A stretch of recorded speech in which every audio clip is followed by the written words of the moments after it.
ዲሴምበር 27 የዕለቱ መልእክት ርዕስ የወልድ ስጦታ።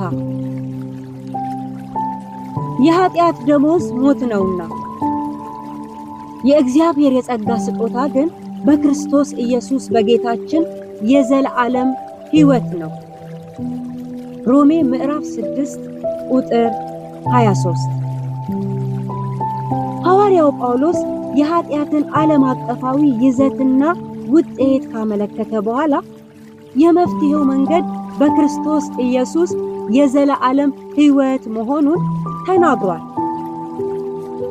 ዊሊያም ማክዶናልድም የሮሜ 6:23ን ትንታኔ ሲያስቀምጡ ሁለት ጌቶች ኃጢአትና እግዚአብሔር፣ ሁለት ዘዴዎች ደሞዝና ስጦታ፣ ሁለት ውጤቶች ሞትና በክርስቶስ ኢየሱስ የሚገኘው የዘላለም ሕይወት ናቸው በማለት ይጽፋሉ።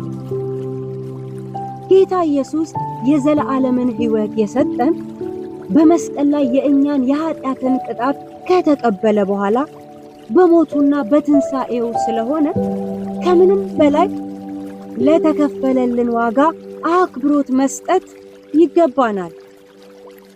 ድነትን እንደተቀበለም አማኝ እርሱን በመምሰል መመላለስ ከሁላችን የሚጠበቅ ድርሻ ነው። ዋረን ወርዝቢ በክርስቶስ የዘላለምን ሕይወት የተቀበልን አማኞች 3 መመሪያዎችን በየዕለቱ መጠበቅ እንዳለብን ይናገራሉ። እነርሱም በክርስቶስ ኢየሱስ ሞት አማካኝነት ለኃጢአት እንደሞትን ማወቅ፣ ይህ ሐቅ በሕይወታችን እውነት መሆኑን መቁጠር እና ሰውነታችንን ለእግዚአብሔር ክብር መጠቀሚያነት ማቅረብ ናቸው። የዘላለም ሕይወት የወልድ ስጦታ